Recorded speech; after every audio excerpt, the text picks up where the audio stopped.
Thank you, Simon, and thank you to you and your team for organising what is clearly an amazing event today. I've just been given the impossible challenge of carrying on the tradition of this morning. I actually got a worse challenge, which was you've all had lunch, so you're all going to be very, very sleepy. So my job is apparently to keep you awake. Well, hard luck. I'm not entirely sure I can do that. How many of you guys actually talk to actual human beings when you do research? Well, I can go away again, Simon. That's absolutely wonderful because that's not my experience. Has anybody, how many of you here know who this organisation is, the MRS? That's all right. I'll take that. Thank you. This country is self-regulated for research, which is great because it means we can do a lot of stuff in this country that they can't do in Germany or Belgium or Holland. And it's worth 3 billion quid to the UK economy, which makes it the biggest per capita research market in the world. The biggest total market, obviously, is the US, but per capita, it's the UK, and we have the biggest export market in research. So I think we sort of know some of what we're talking about here. How many of you here have a history degree? One of you? Two of you? Brilliant. I'm a medieval historian. It's not a trick question. I think the reason is you look almost as frightening as when I walked into the BBC and was faced with 500 producers. And they all thought I was this thing that Margaret Thatcher sent, which you probably got rid of with garlic and steaks, because I talked about brand and I talked about the audience as people and consumers and having a choice. And you're a bit intimidating too. So I'd like to start off by telling you that this is not about you're doing things wrong. It's about challenging you to see if you are actually remembering some of the things that might make things slightly better. Because I know in this country we have a very good and fine reputation for the research industry. But we had a good and fine reputation for industry as well in the 19th century, which then the mantle passed to the US and then to Germany. And if you think about Africa, they've bypassed landline technology industries completely and gone into mobile. So I think the issue for you going forward as an industry is how do you keep that leadership? So this is a story about people, really. So maybe I should just have called it the story of our Alberts and understanding them. And it's a story about people tending to defy the data no matter what it says. We always assume from the data and from our own experience that we know what our consumers are going to do. But in fact, so frequently they surprise us. Their behaviour looks to us to be illogical. They have a significant, however, internal logic to that illogicality.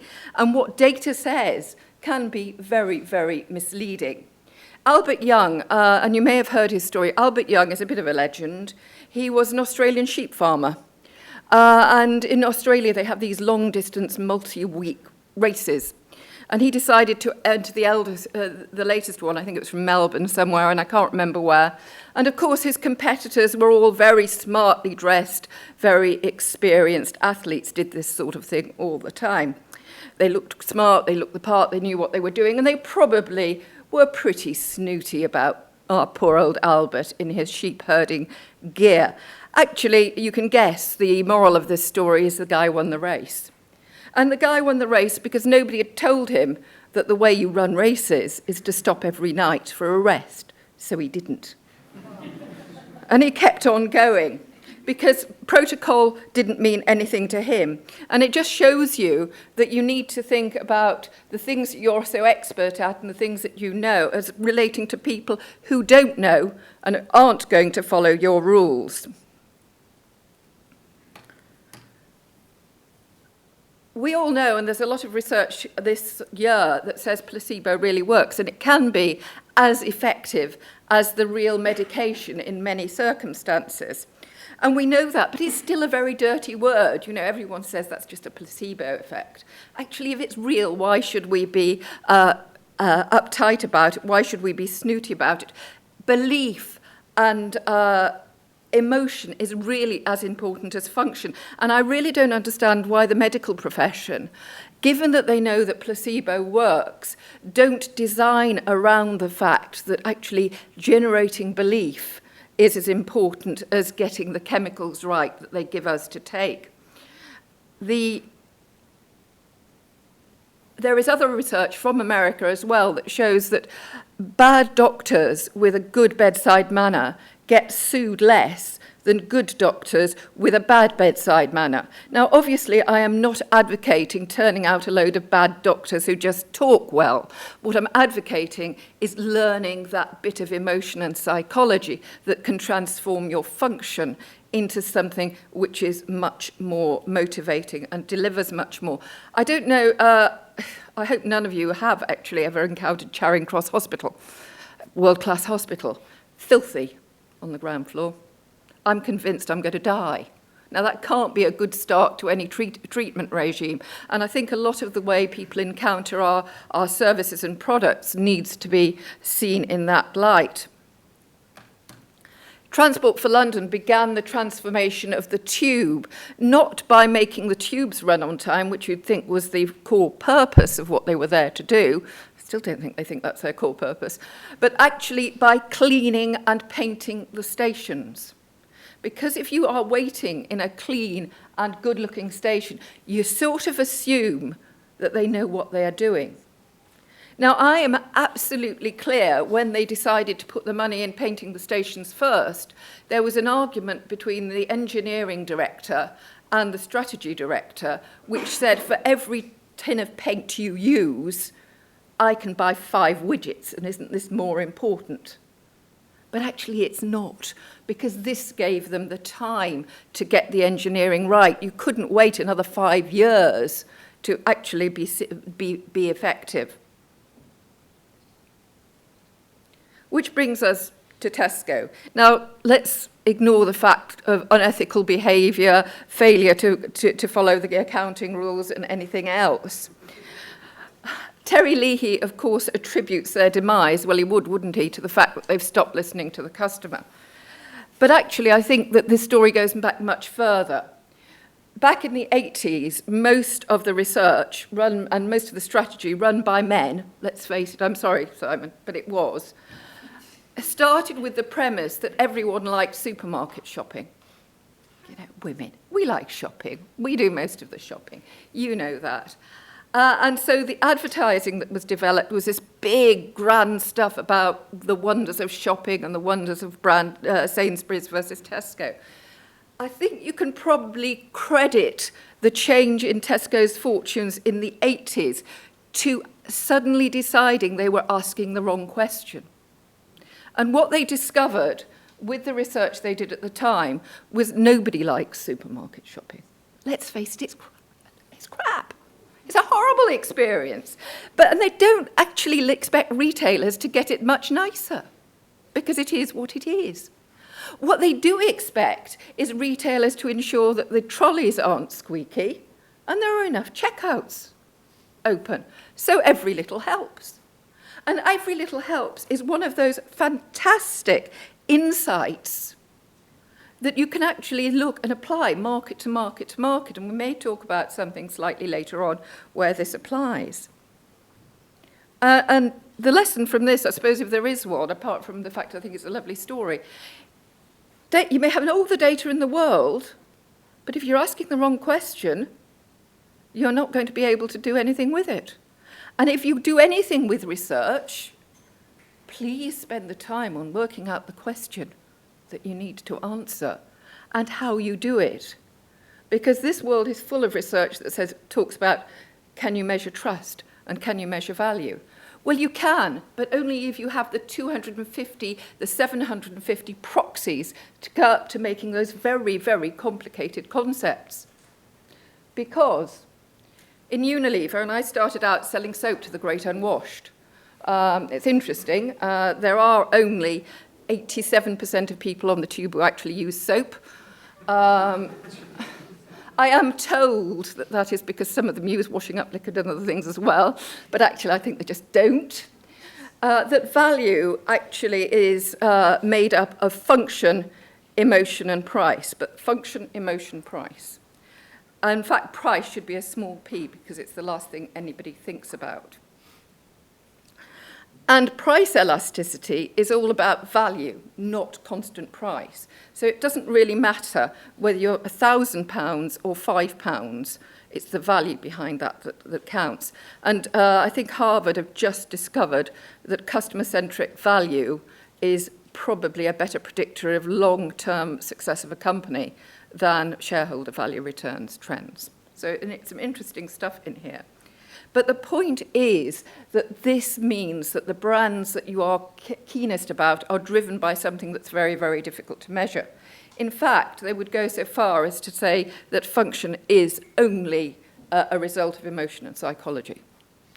Now, what does that mean? It means that Purcell doesn't define itself about washing clothes. It defines itself about mother's care. Domestos is not about bleach, it is about household protection. They knew that back in the 80s. They weren't selling a bleach. So done right, the research can help you define what market you're actually in. And just think about it. If Tate and Lyle had decided that they were actually in the sweetener market instead of the sugar market, they might still be a going concern today. They might still be funding the Tate Moderns as much as they were in the 19th century. But because they insisted on defining themselves by a delivery mechanism, they've timed themselves out of society, effectively. And I question this about a lot of technology. How much of it is for the joy of technology, and how much is it for the benefit of the consumer? And therefore, if you're only defined by the technology, what does this mean about whether you're going to survive or not? Purcell is an interesting, there's a very, very wonderful man who used to run Unilever, a guy called Len Hardy, still wrote most of the textbooks on branding. I was lucky enough to be taught by him, and the first thing he did is he walked in. Oh, sorry, I'm suddenly realised I'm not mic'd up, I'd better stay here. You walked in as a student, as a trainee, and he said to you, value. It's the only thing we care about round here. And he moved Purcell from being something that you used for hand washing, something you used for top-loader machines. None of you will remember those, I don't either. He introduced Purcell Automatic for front-loading automatic machines before there were more than 100 in the country. And now it is in any delivery mechanism that you want to buy, because it's not defined by how it's delivered. And that issue of definition is quite critical. And data doesn't tell you much about that. Data really doesn't. So I was talking to the Church of England about their website, and they had a view, and a very glorious view, about what their website was about, and it was something to do with giving people access to God. Yes, well, we started to get a bit more practical after that. Bring more 18, 20 to 25-year-olds into God. Please, I've heard some problems. So let's look at some things that are actually related to this, which I put this up because I knew you were all clever clogs and you would need something that looked a bit scientific. So this is the science bit. This is a piece of work which goes on for about 3 hours, actually, if you listen to it, from somebody called AOL. And AOL are doing work on time elasticity. Time is as elastic as price, they think. And this just indicates that you can actually look at the impact on attention span for your content based on the quality, not just the quantity, but the quality of the preceding advertising. There's a lot of work like that out there, and it is quite imaginative, and it needs people to poke premises before they start to do it. And this work is available, but only for the right people. I had to ask before I was allowed to give you this slide today. So you'll have guessed that I think that Nokia was a waste of space. I used to have a Nokia. It didn't have to go defunct. Purcell isn't. But you can also redefine entire systems if you get your understanding right. And this is a wonderful organisation which you will all be aware of, and an example of why you can actually doing nothing is good design. How many of you are in PAYE, pay as you earn? The government is planning to give you all a personal tax account. It's a bad idea, because at the moment, all of you people who put your hand up are asleep, and you don't talk to them, so you don't cost them anything. And they don't think about things like that, politicians. And what Revenue and Customs used to do was define everyone into just two camps, good and bad, compliant, non-compliant. So all their design went into catching the bad guys. And so the entire system was designed round failure. But that's not what happens. This is what happens if you do the research. Let's start off with the fact that not everyone is aware that they need to pay tax. And that comes as a surprise to most forensic accountants and civil servants and tax specialists, but they're not. So suddenly we can design around tipping points and getting people into awareness cheaply rather than cost of failure. And then you can define people about whether they're willing to do something or not. And funnily enough, a lot of people are willing to pay tax. They may not know how to. And you can then divide them into their ability groups. And surprise, surprise, there are 12 million people in this country who do not have the ability to cope with the tax system. And that divides itself into those for whom the system is so, and Simon, forgive me, is so crap, nobody could do it. So there's a simple answer, let's define those systems and redesign them. Those who've had such a bad experience in the past, they're psychologically scarred and too terrified to do it right next time. And 4 million people who just can't. So let's not kick these poor sods, let's help them. And funnily enough, if you then put on a label called needs help, you stop kicking them because it's very difficult to kick a puppy. Well, I don't know, I find it difficult to kick a puppy. But if you label something as needs help, then what your strategy says is I must do something about this. If you label those people as bad, i.e. non-compliant, then you have no incentive internally to do anything about it. So this design protocol, this research goes internally as well as externally. And let's face it, most people don't like filling in forms, but a lot of people are just transforming filling in things from paper to the web. You can take £60 million out of process by giving people less guidance. Now, there's counterintuitive. The less guidance you give, the better people are at filling in forms. And I use that just to illustrate that I would have assumed, and certainly the charity sector assumes, that the more guidance you give, the better it is, and the cleverer people are at filling things in. So knowing your market. I'm in research now, so you'd expect me to put this up. I'm merely doing what I hope good speakers do and reinforcing what I said earlier. You can't get much better than Maslow's hierarchy of needs. It's basic, but people still do things to avoid fear, to avoid hunger, to be peer approved. And those are the fundamentals, and you just dress it up with fancy stuff after that. So we come back to time. We've talked about time a couple of instances so far. Now, the interesting thing about time is if it's elastic, it probably has differential value, don't you think? Because time spent with my children, for me, is more valuable than time spent doing other things. And you can probably measure that as well. The interesting thing about that is I don't have enough time for this. Now, the manufacturers of my Samsung assume I'm going to spend my time working out all that clever functionality they've got. And then they spend their time and money assessing the fact that I don't use it. I think that's a lack of respect, frankly. And I would love, and I was with BT some while ago talking about never let technologists design technology because they think they like to be clever, and we don't want to be. What we want to do is put the human back in the equation. There is a story about the Sistine Chapel brief, and I know designers don't like briefs that are very specific. I told one of Simon's people, when they said, come and talk, I said, what's the brief? And they said, talk about what you like. And I said, that is the world's worst brief. because, it's difficult. There is a story that goes that the Pope said when he first saw the Sistine Chapel, somebody ought to paint the roof. And then they said, well, that's not quite specific enough, sir. So he said, well, paint it blue and gold. Slightly better. And they said, oh, come on. And the Pope then said, well, of course, tell a story. We need to tell a story to the faithful. Just tell a story. And again, they'd have got a better ceiling.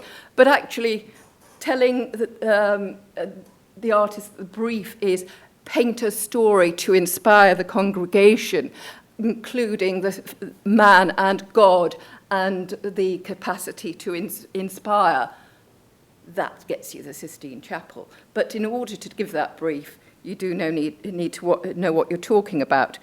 So just because you can do something doesn't mean you should. And if research does anything, it should challenge you in that belief that just because you know you do it or your processes indicate it and you want to do it doesn't mean you should. Just because my microwave actually makes a nuclear bomb doesn't actually mean I will use it that way. And frankly, and this is self-indulgence, just because somebody can build that bloody thing doesn't mean anyone should have done it. It's all supremely contextual. So the brewers, you see, designers, beer, I know that my audience has got some men in it. Beer is not just about the hops or the formulation. Beer is about the context in which it is drunk, and that is much more difficult to measure, but you forget it at your peril. Now, I thought I would just surprise you with something else, which is counterintuitive. Do any of you work with, or as charities, people with reading or learning difficulties? Don't have to? Great. So you probably know this, the fact that you should be designing as a group for people with a reading age of 11 and a literacy age of 7, because that is the average effective age for both of those skills in this country.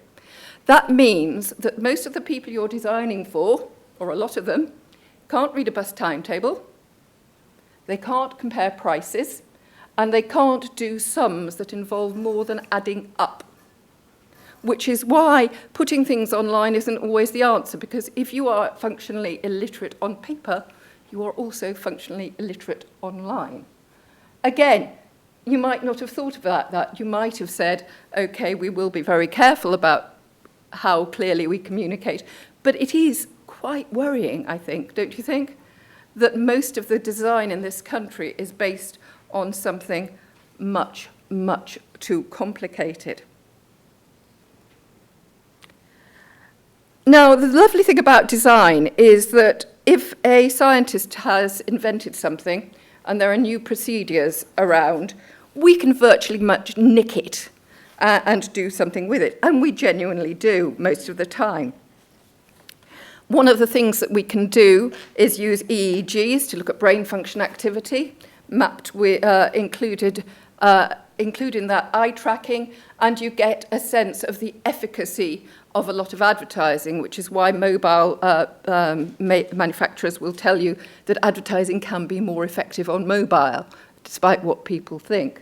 We can look at measuring the sensitization of the skin. We can do all these things that the brain scientists can do to work out what the cognitive load is when people are dealing with messages in front of them and the complexity of what they are faced with, or what you are facing them with.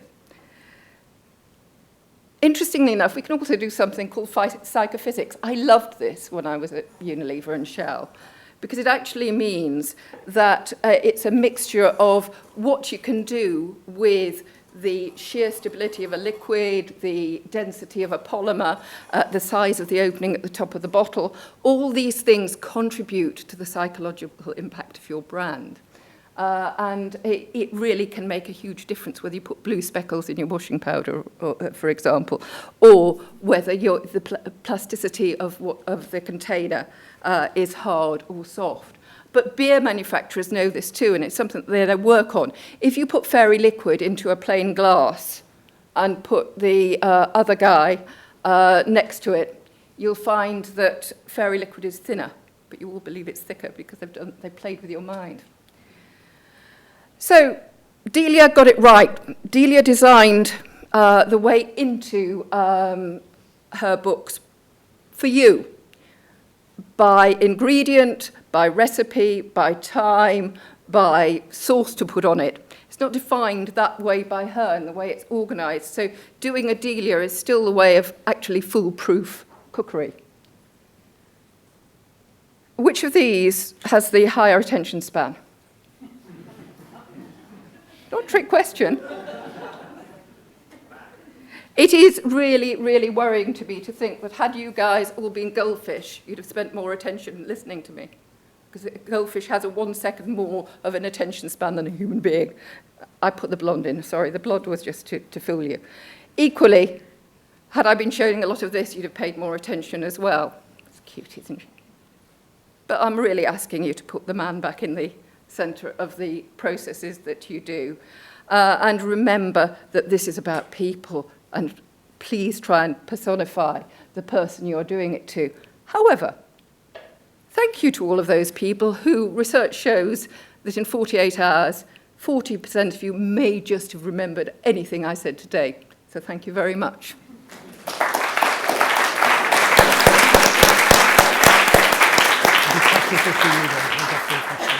I don't know if you've got time for questions.